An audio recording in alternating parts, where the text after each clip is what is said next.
Hello my dear friends, welcome back to സൈപ്രോ. CSIR NET കിട്ടാനായിട്ട് എത്ര മാർക്ക് വേണം?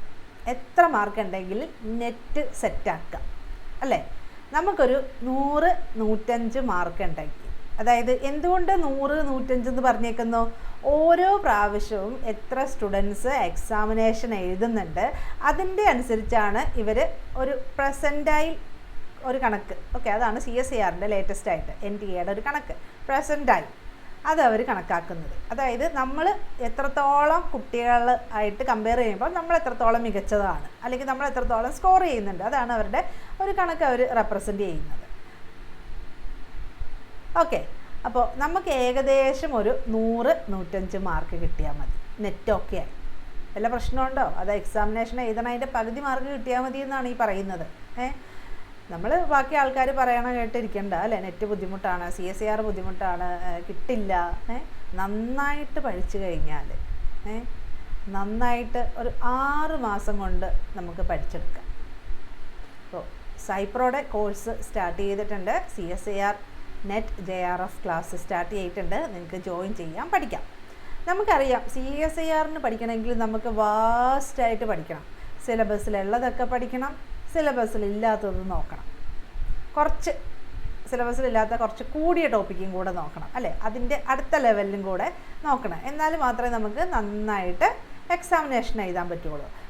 CSIR നെറ്റ് കിട്ടാനായിട്ട് നമുക്കൊരു 8 അല്ലെങ്കിൽ ഒരു 9 അല്ലേ, ഒരു 8 യൂണിറ്റ് എങ്കിലും മിനിമം നന്നായിട്ട് പഠിച്ചു കഴിഞ്ഞാൽ നമുക്ക് CSIR നെറ്റ് ക്ലിയർ ചെയ്യാൻ പറ്റും. അപ്പോൾ നമുക്കൊരു 100-105 എത്രത്തോളം കുട്ടികൾ എഴുതുന്നുണ്ട് ആ ഒരു രീതിയിലാണ് കോമ്പറ്റീഷൻ വരുന്നത്. സാധാരണ എപ്പോഴും ഒരു 75-80 ഒക്കെ ആയിരിക്കും എഴുതുന്നത് സ്റ്റുഡൻസ്. നമ്മൾ ഓൾ ഇന്ത്യ ആണല്ലോ, അപ്പോൾ അത്രയും കുട്ടികളായിരിക്കും എഴുതുന്നത്. അപ്പോൾ അതനുസരിച്ച് ഓരോ ഇയറിലും ഈ ഒരു മാർക്കിലൊരു ചെറിയ വേരിയേഷൻ, എന്നാലും ഒരു റേഞ്ചാണ് എഴുതിയേക്കുന്നത്. ജനറൽ കാറ്റഗറിയിലെയാണ് പറയുന്നത്. അപ്പോൾ ഇതിനേക്കാളും കുറച്ചും കൂടി ഒരു തുള്ളി മാർക്ക് കുറഞ്ഞു കഴിഞ്ഞാൽ ബാക്കിയുള്ള ആളുകൾക്ക് അല്ലെ, റിസർവേഷൻ കാറ്റഗറീസിനും നെറ്റ് കിട്ടും. ഓക്കെ, അപ്പോൾ CSIR എന്ന് പറയുമ്പോഴത്തേക്കും ഒരു ബുദ്ധിമുട്ടുള്ള ഒരു എക്സാമിനേഷൻ അല്ല. നമുക്ക് നന്നായിട്ട് പഠിച്ചു കഴിഞ്ഞാൽ നമുക്ക് ഒറ്റയ്ക്ക് ഇരുന്ന് പഠിക്കാനായിട്ട് ഭയങ്കര ബുദ്ധിമുട്ടാണ് CSIRന്. നമുക്ക് ഡീപ്പായിട്ട് പഠിക്കണം. നമുക്ക് കുറേ സബ്ജക്റ്റൊക്കെ നമ്മുടെ കയ്യിലല്ലാത്ത ഏരിയാസ് ഉണ്ടാവും അല്ലേ? നമുക്ക് ഇമ്പോർട്ടൻ്റ് ആയിട്ടുള്ള ഏരിയകൾ നമ്മുടെ molecular biology, plant physiology, development biology, animal physiology, പിന്നെ നമ്മുടെ ജനറ്റിക് എഞ്ചിനീയറിങ്ങിൽ കുറേ ക്വസ്റ്റ്യൻസ് വരും. മോളിക്കുലർ ബയോളജി ടെക്നിക്സ്, ഈ ഒരു ഏരിയയൊക്കെയാണ് ഏറ്റവും ഇമ്പോർട്ടൻ്റ് ആയിട്ട്. നമ്മുടെ ബയോകെമിസ്ട്രി ഉണ്ട്, ഓക്കെ, എൻസൈംസിൻ്റെ കുറേ ക്വസ്റ്റ്യൻസ് ഇപ്പോഴും അവർക്ക് ഇഷ്ടമുള്ളൊരു ഏരിയയാണ്, മിക്കപ്പോഴും വരും. അപ്പോൾ ഓരോ പ്രാവശ്യവും ഈ ക്വസ്റ്റ്യൻസിന് ഒരു വേരിയേഷൻ ഉണ്ടാവും. ഓക്കെ, എന്നാലും ചില യൂണിറ്റിൻ്റെ എപ്പോഴും ഒരു 5-8 ക്വസ്റ്റ്യൻസൊക്കെ എപ്പോഴും ഒരേ യൂണിറ്റിൽ നിന്ന് തന്നെ വരാറുണ്ട്.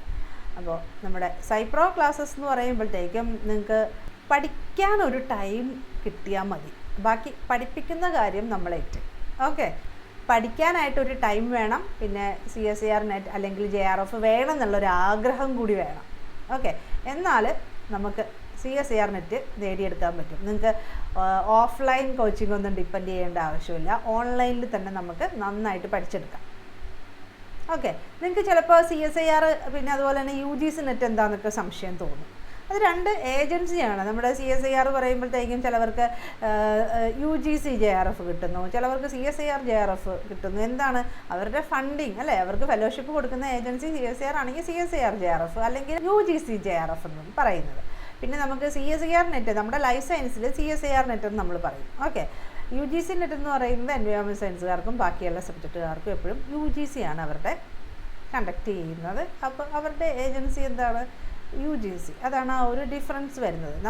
നമുക്ക് എന്തായാലും UGC നെറ്റ് നമുക്ക് പറയാം. ഓക്കെ, അപ്പോൾ CSIRും UGCയും കൂടി കമ്പൈൻ ചെയ്തിട്ടാണ് നമ്മുടെ ലൈഫ് സയൻസിൻ്റെ അവരുടെ ഏജൻസി വരുന്നത്. ഓക്കെ, അപ്പോൾ നന്നായിട്ട് പഠിക്കുക. സൈപ്രോ ക്ലാസ്സസ് സ്റ്റാർട്ട് ചെയ്തിട്ടുണ്ട്, നമുക്ക് പഠിക്കാം. ഓക്കെ, ഇനി നെറ്റോ JRF ഒക്കെ കിട്ടാനായിട്ട് ടെൻഷൻ വേണ്ട, നിങ്ങൾക്ക് നന്നായിട്ട് പഠിക്കാം, നിങ്ങൾക്ക് എന്തായാലും കിട്ടും. Thank you.